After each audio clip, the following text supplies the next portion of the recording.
There are lots of different reasons that people enjoy model railroading. For me, one of the things I enjoy most is switching operations. People sometimes think that you can't have a lot of fun with a small layout, so let's see if we can't prove them wrong. Hi everybody, I'm Joe Parker of the Pixel Depot. Welcome back to my series on building a small layout I'm calling the Grunge. In our last episode, I covered wiring for the layout and finished off that video with a quick test run of all the track with one locomotive. In this episode, though, I'm going to perform the very first operating session for the layout. If you're new here, this channel covers model railroading, including planning, hints, tips, how-tos, updates, and for this particular session, operating. To stay up to date, click on the subscribe button. Also, click on the bell so you'll get notified when there's new content available.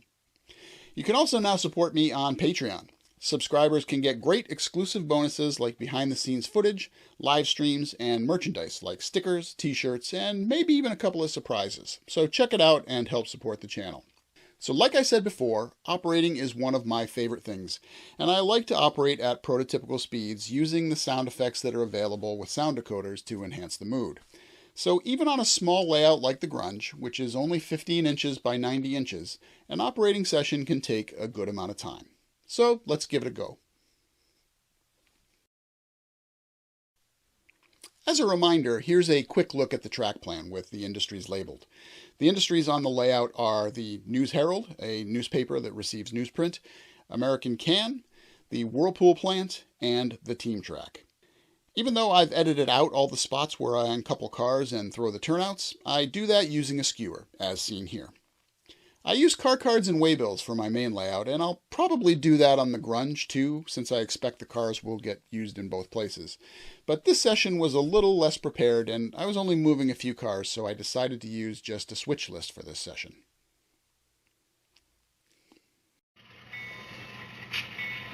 We start the session with a train preparing to cross the as-yet unnamed street. After making sure the way is clear and blowing the signal for crossing, our train of 4 cars enters the back alley where the switching will take place. Our train consists of 4 cars. A Seaboard Coastline 40-foot high-cube boxcar destined for the Whirlpool factory. A Wachusett and Erie 50-foot boxcar full of bricks headed to the team track. A CP Rail boxcar with paper for the News-Herald, and finally a Santa Fe 50-foot high-cube boxcar, also for the Whirlpool plant. Since the Wachusett and Erie car will stay on the team track, the crew decouples the first 2 cars and drops them there.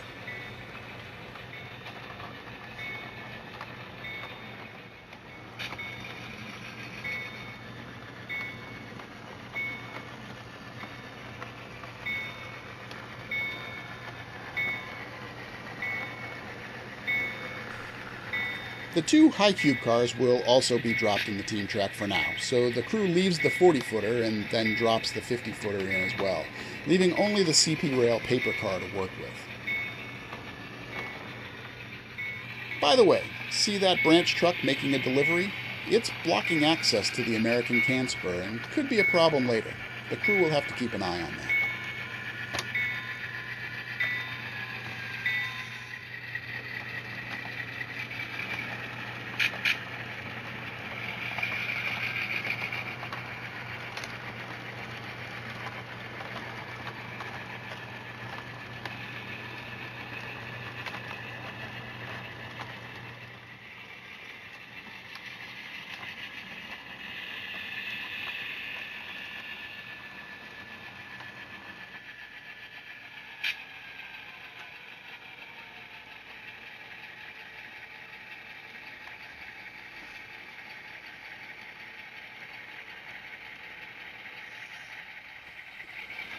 The crew will need to run around the CP Rail car so that it can work the News-Herald.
The crew couples onto the empty Quebec Central CP rail car that is currently at the News-Herald and moves it temporarily out onto the main.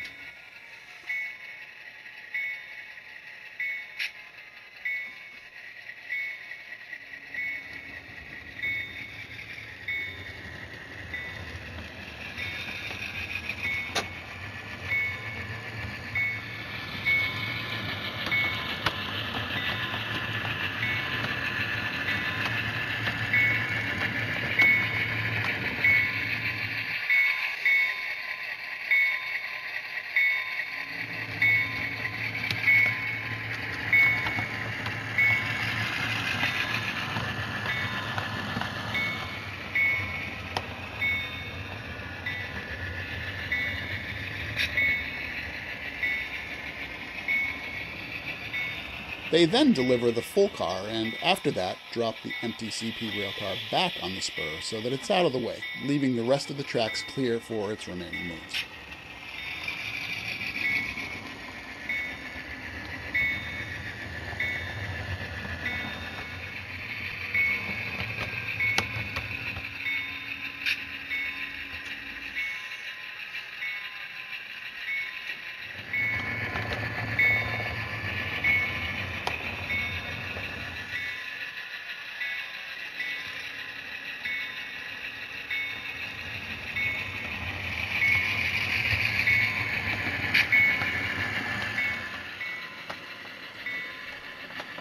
The crew now takes the locomotive to the east end of the alley so they can pull the cars for the Whirlpool plant out of the team track.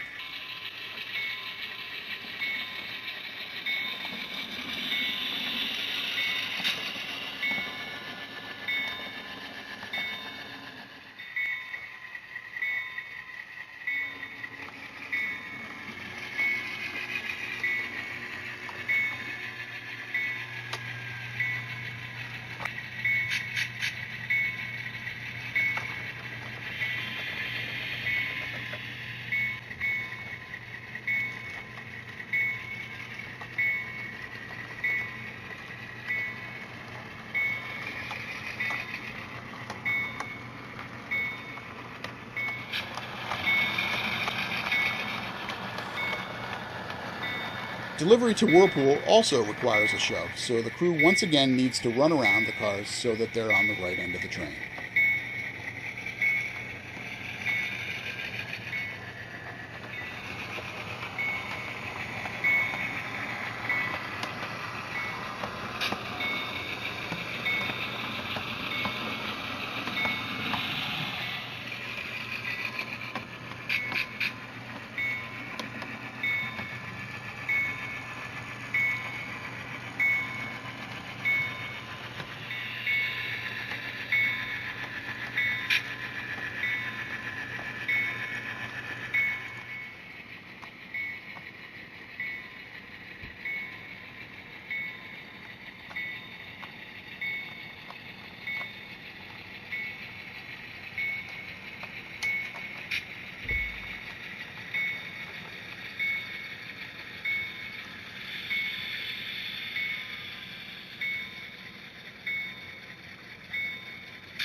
They pull the two cars that were already at the plant, loaded with appliances for the North American market, leaving them on the main where they will collect them later, before dropping the empty cars at the loading dock.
That branch truck is still at American Can. Well, that's okay. There's still some work left to do.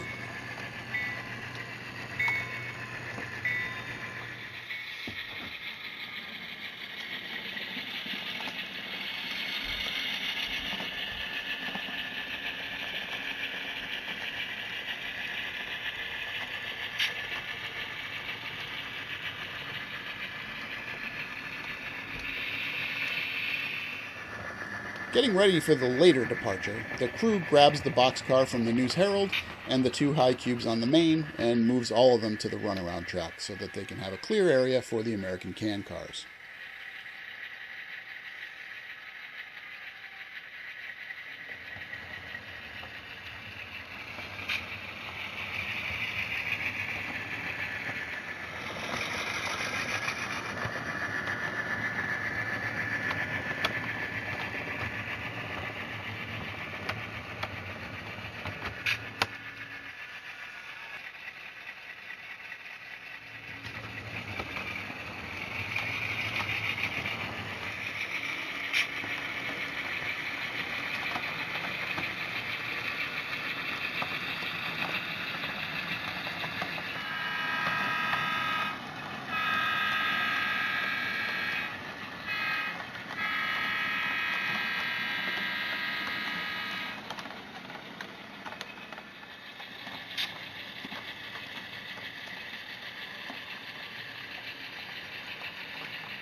With all the other industries covered, it's finally time to switch American Can.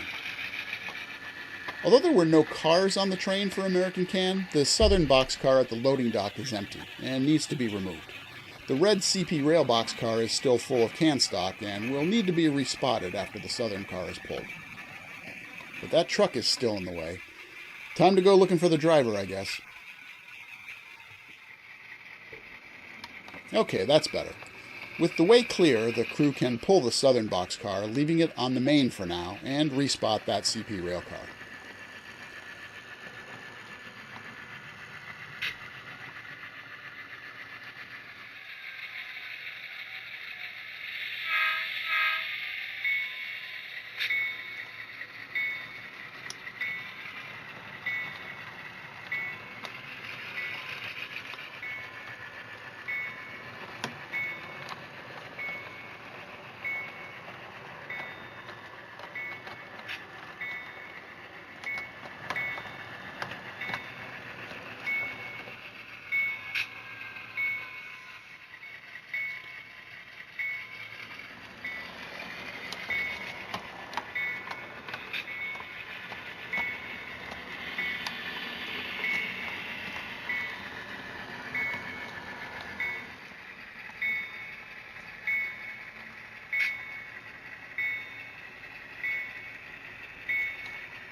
The crew will then take the southern boxcar to the west end of the alley and attach it to the string of cars.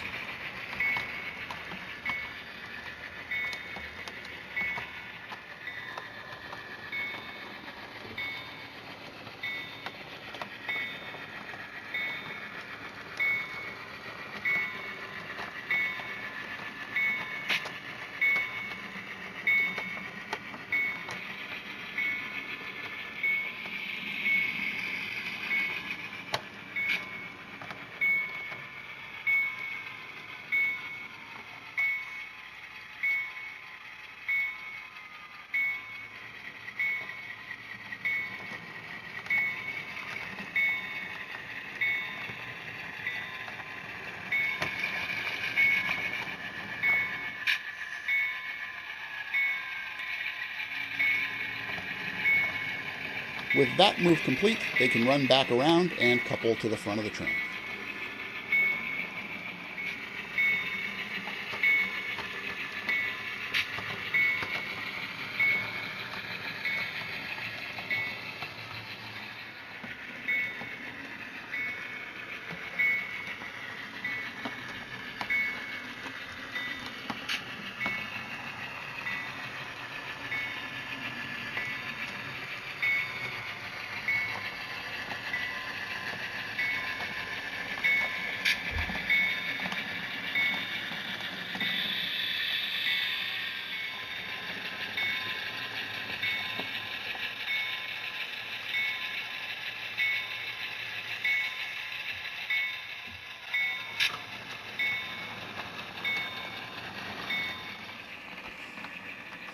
This job is done for today, so the crew blows the horn and crosses back over the street, taking their consist back to the yard.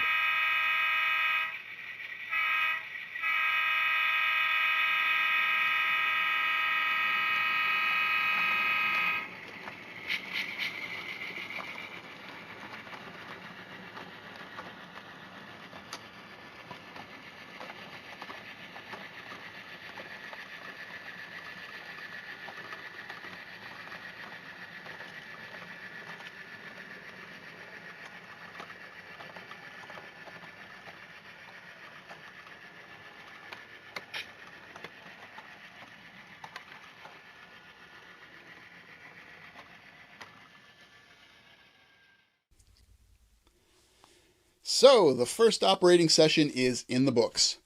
Operating at prototypical speeds, this session lasted over 30 minutes, which, in my opinion, is a pretty satisfying length for a solo operating session. I delivered 4 cars and took 4 cars out, while also leaving 1 car in place at American Can. The nice thing about this is that I can switch things up to make sure that each session is a little different, ensuring variety and that I won't get bored. So that's all for this episode. I'm pretty excited that I've got a new small operating layout. I hope this video showed you that you can have a lot of fun operating even in a small space. Now it's time to get back to work on structures and scenery so that the space behind me looks a little bit more realistic. We'll cover that in some upcoming videos, so please subscribe so you can see the progress. If you enjoyed this video and think that others would as well, click the thumbs up to like it and please share it with your friends. Finally, if there are other topics that you'd like me to cover on this channel that I haven't mentioned yet, give me a heads up. I'm always looking for new topics. I'm Joe Parker of the Pixel Depot. Thank you so much for watching, and I hope you'll meet me next time in the train room.